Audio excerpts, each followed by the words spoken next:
Good morning. Happy Halloween to you. It's the 31st day of October 2016, and this is the Good Life Meditation. So I have something new for this this day. So I get to version up, so to speak. So this will be a minor version change. You know, minor version change happens. It's like software. You know, version 1.0, 2.0, 3.0, and then you can have like a 2.1 or something. That's exactly what this is. So the major version, 1 to 2 to 3, when something big happens, like a new principle or a new component, like recently I added the rotten day forecast, which made it a version from version 1 to version 2. Now I'm going to 2.1 because of something that I'm going to add on to the Great Indifference, which we'll come to when I get to the principles. Let's get to it. So there are 4 components to the good life, and this is a meditation that I do every morning to this whole thing. I just happen to be recording it these days, and I usually do it out loud, often on my motorcycle when I'm going to work, and I'm sitting there talking into the helmet. And I do this as a means of reaffirming my objectives, getting clear on the principles that I'll use to guide me through the day, and lately to prepare myself for the stumbles that'll happen along the way, so that I set my expectations appropriately. So let's get started. The 4 components are: 1, the affirmation of human rights, including civil rights; 2, the 3 objectives; 3, the 7 principles; and 4, the rotten day forecast. First, the affirmation of human and civil rights. That's kind of a new piece as well, the addition of that civil rights component. So basically, this is a statement to remind myself that as I perform actions and make decisions throughout the day, I need to keep in mind the rights of the individuals and not trample those. Rights as distinct from privileges. Whereas privileges are things like the privilege to drive a car, or the privilege to own a piece of land and call that your own. These things are not inviolate. You can actually revoke one's privilege to drive if they demonstrate that they're not conscientious. Police and court can do that, and likewise, you can revoke someone's homeowner, right to or not right, but their property, with fair compensation. For example, in the case of eminent domain. Rights, on the other hand, are things that can't be violated. Witness the right to free speech, with some caveats there. For example, not yelling fire in a crowded theater, and the right to due process, things like that. So I remind myself, don't forget, individuals have those rights, and I need to respect that. 2, the 3 objectives. There are 3. This is what I'm aiming for in this day. I have the sun's coming up, and I have 10 or so odd hours of daylight and a few hours of night light before I hit the hay. And the things that I want to do during that day are 3 objectives. 1, I want to work on my principles. I don't have a lot of time to do that. I'm a busy worker, husband, and father. But when I have the free moments, reflect on the principles, see if I can refine them in some way. That's a slow process. I initially made 6, now I've got 7, and I've got a few adjustments and tweaks to those 7, but for the most part, it's a slow process. But I arrived at those 7 through a long life of thinking and living and effort, so maybe that's part of the reason. But I want to continue with that, so that's part of the reason why this is an iterative process, these videos. This is not a repeat necessarily one day of the same thing, because I'm versioning up with every iteration, and every one of these videos has a different character in its own light. The second objective is the cultivation of good emotional reactions. Very important right there. That's the one that I really use throughout the day, and of late, it's really become evident that this verbal practice, especially making the effort of making videos and uploading them, is having a dramatic effect on my ability to notice when my emotions are rising, and then to choose to execute a better reaction. Something's rolling around back there. So when a little bit of flush of anger starts to rise, or jealousy, or resentment, or any of these things, typically the negative ones, or even positive ones, like the desire to indulge in spending on the credit card. That's not a positive one, but the desire to do things that make you feel good, right? The desire, lust, for example, or hungers of various sorts, to indulge in those. They're destructive if we go overboard on any of those. So the good emotional reactions dictates that I consume those things in measured quantities, nibbling and taking reasonable bites. So I don't want to be too fattening on any consumption, whether it be bodily or intellectual or emotional. 3, simply the performance of good actions. I want to do good things during the day. Pick up a piece of trash, hold the door open for a stranger, offer them a smile, make sure that the 9 hours that I'm going to work today, I'm a civil servant, make sure that the public is getting good value for that. They pay me an hourly rate, and I want to make sure that they're getting more money than they're getting their money's worth plus more for that. And that means that I'm being conscientious about my time, even when I'm left to my own devices by my employer. But I tend to that well, and I make sure that I'm not goofing off or fiddling around or wasting time. And in the end, boy, you feel a lot better when you work a good day like that than you do when you feel like you've getting away with anything, right? You're not really getting away with anything. You're just indulging in you're exercising weakness in that case, insofar as indulging in the desire to recreate. Is that even a word? Yeah. Okay, let's get on to our 7 principles. First, the principle of, I always say that, the natural principle, the principle of, the atomic principle. Struggling with those.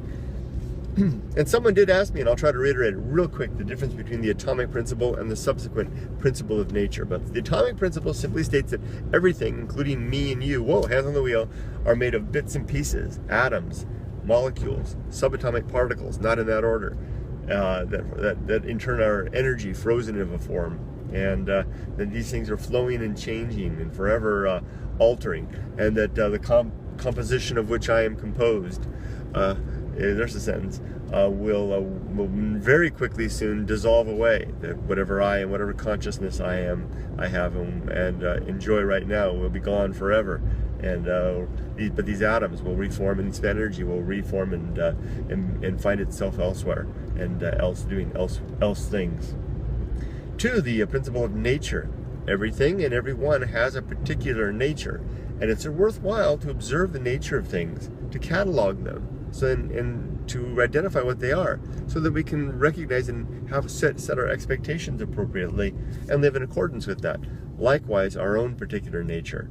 So what I mean by that is look out at the world. Look at the nature of an automobile. It's to move, to contain, to require fuel and purchase and upkeep, and to be human-made and perishable, and both a tool of convenience and also a dangerous instrument of injury and death if used incorrectly. And then to use the automobile accordingly, and have according expectations. This car won't be here forever. It will be recycled back into its component pieces before very long.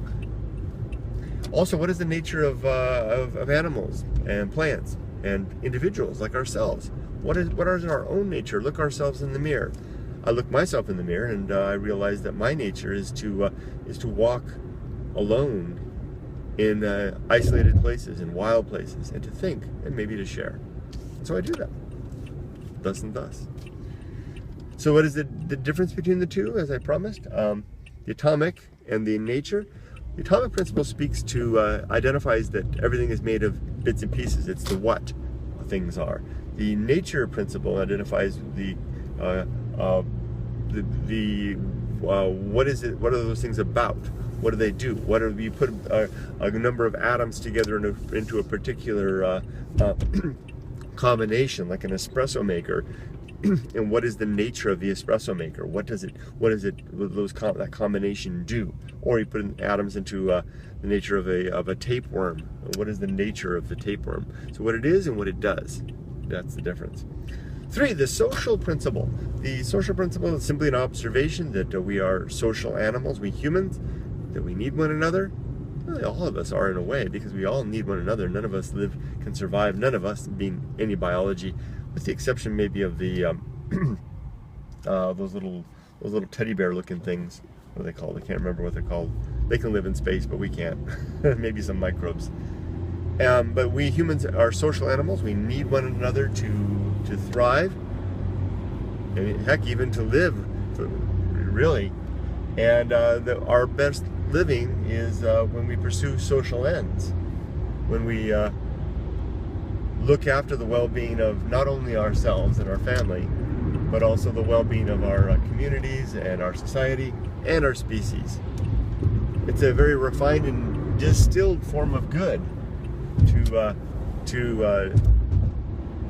cultivate social good. It's just though, and it feels so good to make a comprehensive effort at improving the state of things. You feel that when you go out into a wild place where your actions affect mostly yourself and maybe just a little bit of the immediate surroundings, versus the actions, for example, where I work, where I can do things that impact thousands of individuals, of county workers and state workers, and the people that they in turn serve. 4, the principle of temperance. Temperance keys closely to the aforementioned consumption of emotions. Temperance is the restraint that we exercise in deciding to consume things like food, drink, even things like work and play, even things like sex, spending, and even things like the consumption of emotions. The decision to when a feeling arises in us, like a longing feeling, or a lust, or an anger, or frustration, whether or not we're going to, grab it and inhale it like a bag of Oreos, or we're going to just nibble a bit here and there, recognize it for what it is, and choose a more adult course, and maybe push aside the rest in favor of more mature and reasoned actions. Temperance is a very powerful thing. It is a hallmark of maturity. It's something that takes a long time to develop. Children, babies, have no temperance whatsoever. We develop it over time to various and degrees of success. 5, the Great Indifference, and here's where I get my new piece too. The Great Indifference is that thing that's out there underneath all the stuff that has meaning. It's the or sentience, actually. There's all the stuff that represents the ability of the universe to make sense of itself, represented really exclusively at this point, for our perspective, on this planet, with our species, maybe the cetaceans, maybe the great apes, maybe a few other species, elephants perhaps, maybe even octopus to a degree. Who knows? We're still just trying to figure that part out. But when you get past that, we have the more of the automatic nature of things. It's less. There's less meaning to it. It's more of a chemical functions. And when you lift the hood on that and have a look at that, it's pretty an awe-inspiring and awful vista to realize that there doesn't appear to be any great mind behind it all, any God. I say there doesn't appear, and I'm not saying that there isn't. I'm saying that there's no good reason has been shown to me, or has been discovered by me, to indicate that that is the case. And when you turn to faith, you're conceding the point, because faith is the excuse that we use when we don't have a good reason to believe, and we want to believe anyway. So we tell ourselves, I'm just going to believe in spite of the fact that I have no good reason to believe, and that is faith. Not a very respectable or a very intellectually sound proposition. So let's get on to the new part of this.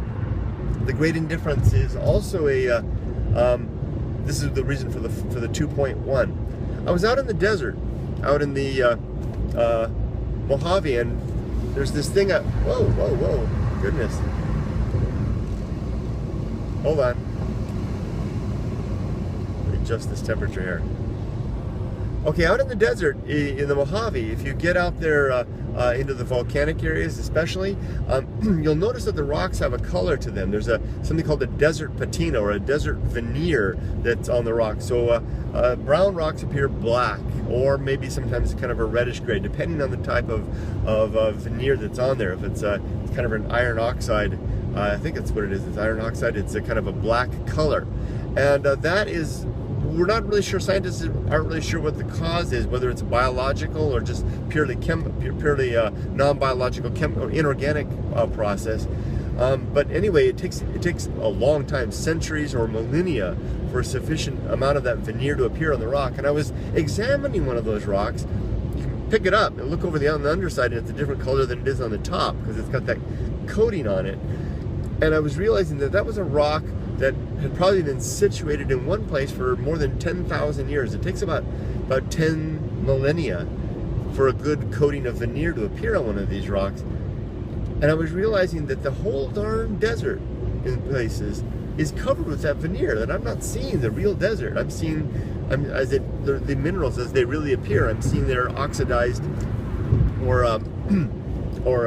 you know, their weathered appearance, so to speak, weathered in terms of placing a veneer upon it. And I realized that that's kind of what why we don't see the Great Indifference, because we paint the universe with meaning through our decisions and actions. It's a part of our cognitive living to create meaning wholesale from the very activities of life, keeping ourselves busy with work and play and relationships and love and religion, that basically put meaning upon everything. It's almost, but it's a very thin layer, just like that veneer on those rocks, that if you can just chip away at it. In fact, a lot of the etchings that you see out there in the desert, the petroglyphs, are simply the Indians who would chip away the desert veneer and leave images of humans and animals and the like painted on the walls. It's not really so much painted, it's kind of in relief. And we can actually date those because we know how fast the veneer grows or develops, and we can see how much veneer has grown over those since they were chipped away. Likewise, in our lives, we can scrape away the meaning, and we visit and we see the Great Indifference behind it. This is most evident when you go into nature. But places like rugged mountains with wooded trees, or a rich jungle, or a kelp bed under the ocean, you don't see it so well there, because life itself provides a layer there of that. You need to go to a really primal place, like a desert lava field, a moonscape, where life is scarce, and sit there and look out and look up and look around and realize that you are looking at the raw expanse of nature, where none of your cognitive constructs fit nicely. And if you're lucky in a way, you can muster forth the idea of God and apply that out there as well. But I'd argue that you're basically whipping out your paintbrush again, and you're drawing the face of God upon nature, where it really isn't there. At least there's no good reason to believe it's there. We went over that already. So you see that, okay, there's the new piece. So the Great Indifference is the absence of intelligence behind the greater operating of the world, and or the apparent absence of intelligence, and then we mask the Great Indifference through our activities and our decisions, and the constructs that we create in our lives about what the world and universe really are. So there we go, new piece. Moving on to 6, the reason, which is the governing faculty. It is the force by which we come to understand the world, by observing facts, making arguments out of those facts, which yield predictions, which we can then watch for the outcome. And if the predictions are true, then we maybe are onto something. Our model is probably accurate, assuming we're not living in a closed container and not looking at all the facts.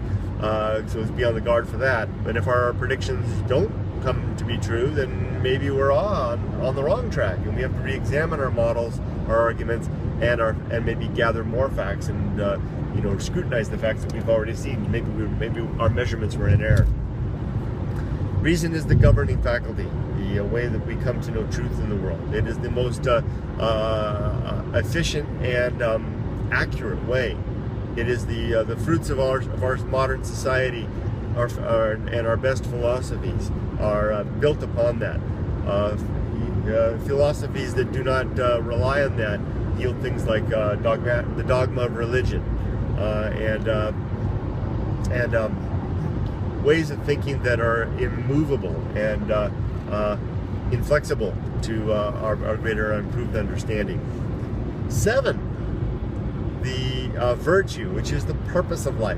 Virtue is something that I define as the improvement of well-being, which is a rather, if you and I agree that, and I'm not asking you to, but if, let's say I found somebody out there who agreed that that improving well-being is a good thing, well-being being defined as the health, wealth, happiness, and longevity of any and all involved, then without compromising their human or otherwise rights, if you agree that that's a worthwhile thing, then we can begin to work on arguments and activities that will improve that. Like I like to say, things like clean water, comprehensive, affordable education, throughout a lifetime, improved human communications, rights between the races and the sexes and the nations. Here's one. Maybe even globalization. The ability to more equitably distribute the wealth and resources. Ooh, boy, that's a touchy one right there. No one's gonna like that. But I guess I am a globalist. I'm not a nationalist. So enhancing our perspective, our view of the world beyond our own borders and flags, to embrace the needs of humanity and of the larger planet that we live in. The improvement of health of ecosystems in nature, which sustain us and upon which we rely for our own sustenance and our well-being. All of these things. This is what virtue is, and the greatest thing about it is that it's something that can be argued. We can make cases. We can make a case, an argument for global warming, and there can be people who reject that, and they can argue and figure it out. And if they're open and objective, maybe they'll find which of the two or something somewhere else is correct, and move forward accordingly, allocating resources and developing and executing laws accordingly and regulations. Get it? So that's what virtue is. And finally, in summary, or almost finally, I've got the Rotten Day meditation after that. In summary then, the good life is a life lived with a recognition that we're all just bits and pieces, about to fall to pieces, to never be reassembled. You can't rebuild Humpty Dumpty. There is no second chance. This is the one you've got. That if you want to live a good life, you better figure out what your nature is, develop that nature, figure it out, and live according to it. Upload the videos you want. Post the ideas that you want. Be ready to take the criticism and to move forward and to live and smile in the brevity of time that you have. To live a life as pursuing social ends, which are rich in meaning, insofar as the enhancing well-being of our communities. To exercise temperance, to develop, refine, build your musculature, to exercise temperance. It gets better with practice. The more you practice restraint, the easier it becomes, and the more satisfying it is. To recognize the great indifference as out there, to understand that all of our constructs of our life with all the things that we do, everything that we do. In fact, all of life in general, even not only ours, is a way to mask and busy ourselves away from the fact of the great indifference. The feelings like loneliness or anxiety arrive when we apprehend that the great indifference is out there. Sometimes we'd rather live as a slave to our habits, rather than affront that fearful aspect through the execution of our own freedoms. And then finally, to use reason as the arbiter of truth, the great discoverer of what really is real and what is just wishful thinking or fearful thinking. Now, finally, the last part of this, the rotten day forecast. I'm trying to get better at this. It's getting easier. Wow, it's getting easier. I can whiz through this first part, no problem now. Here we go. Oh, why do I do this? I'm setting expectations. I'm preparing myself. A lot of the things that we get upset about in life are a result of expecting more of the world than life typically offers. There's a few things that are definite facts that are going to happen. Our death, the accidents, mistakes that we're going to make, inconsistencies, the inconsiderate nature of ourselves and others. These are facts. You're going to encounter these, if not daily, at least through the course of your life, some of them on a daily basis. And it's worthwhile to prepare yourself by reminding yourself that these things are going to happen. It's very, wow, what a lovely sunrise. It's very different from the way that I was raised, which was to forecast all the good things that are going to happen. Instead, I forecast all the rotten things that are going to happen. Move forward into the day expecting all of those things to really become true, and being pleasantly surprised when they do not, and ready to handle them when they do. So there we go. Wow, there's a really amazing glow out there. So I wonder if I can turn this around and try, if you guys can see it. No, that's not gonna work. Sorry. Hi, sorry. Okay, here we go, rotten day forecast. So first of all, my daughter is going to die today. My wife is going to die today. I'm going to die today. I'm going to die a very painful death. And boy, some things are really hard to say. Like, I'm going to leave I didn't expect this one. I'm going to leave my family in difficult circumstance. I'm not going to have, I don't have a will. I'm not going to have a will. They're going to have to struggle to figure all that stuff out. There won't be enough finances for them to get by. Gosh, that's hard. So, whoa, I like that though. That's going to push me to action. If I remind myself of that on a daily basis, I'm going to get my affairs in order, so I don't have to live with that one. Yeah. Oh, I'm going to break down on the way to work. Maybe have an accident. Maybe cause some other people pain and great inconvenience. Maybe block this whole damn freeway. Everyone's going to be late to work because of me. Maybe because of this. Get both hands on the wheel card. Pay attention. When I get to work, I'm not going to want to be there. Not because I don't like my job. It is a pretty dull job. I mean, I'm a civil servant. I'm as much a cog in the machine as anybody else. Not just a low level churning gear in the big machine. But I do enjoy being that. I'm glad that I have places as a gear in the machine. I'm very proud of that. But there's times when you're facing down a whole day and a whole week. It's Monday morning after all, that you're not too excited about that. I'm not going to like it that much. It's going to take some willpower to get the jumpstart this ship, as it always does. I'm going to lose my job today. My boss is going to fire me, probably due to incompetence, because I'm just that bad.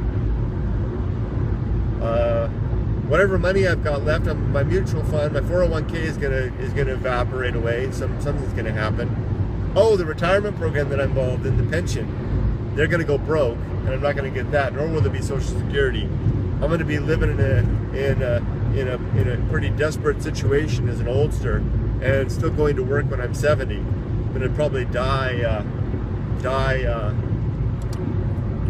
Never retire. What else? There's got to be other things. I keep thinking these seem so cliche. Oh, I'm gonna meet some nasty people today and have to work with people. No, I'm not slighting my my coworkers. I actually have great coworkers, but just preparing myself. I'll meet people who are busybodies or gossips or just vindictive. People who are having a bad day. People who don't want to try hard. Again, I'm not slighting any of my coworkers. This is just stating open possibility. I'm going to lose my temper. I'm going to fail to exercise temperance with regard to good emotional reactions in time, and find myself in a bad situation as a result. Oh, I'm going to be jumping to conclusions to make sure I state my case. If I feel like I'm being misunderstood, I'm not going to be patient. I'm not going to wait for others to finish talking. I'll interrupt them, when I would rather be more patient and just let things talk their way through. When I get home, my daughter's going to want help with homework late as usual, and I'm going to be exhausted and get a little upset about that, rather than simply getting home and reminding her, do you have homework? And if you do, I'll remind her it's time to ask my help beforehand, before it's too late, so that I can help you out. I won't be able to I'll miss my swim tonight, which is a vital thing for my health. I won't be able, if I get in the water, I won't be able to do my full 50 laps. I'll miss something, just wearing out or something. There'll be cookies or donuts in the break room, and I'll eat one and regret it later when I feel like crap and I gain that extra weight. I think I did enough of this. This is turning out to be pretty darn pedestrian, boring, but I'll work on it. I know the days can be worse than that. I know that I'm going to die with no legacy and no memory, and that's really okay. But it's not okay. Nobody really wants to dissolve away to nothing, I think, including me. And I'm going to get through. Here's a big one. I just uncovered this one. I'm going to get through this day, and I'm going to forget what a rare and special thing this is. What a precious few moments I have in these 24 hours. And I'm going to take this day for granted. I'm definitely going to take the day for granted. Okay, 32 minutes. I think this is the longest one yet. What the heck? There you go. Thanks for watching this 2.1 version of the Good Life meditation. I'm going to sign off for now and switch over to the NPR podcast so that I can find out what the heck's going on just ahead of the election. And tonight's Halloween. Oh my gosh, I better get some candy.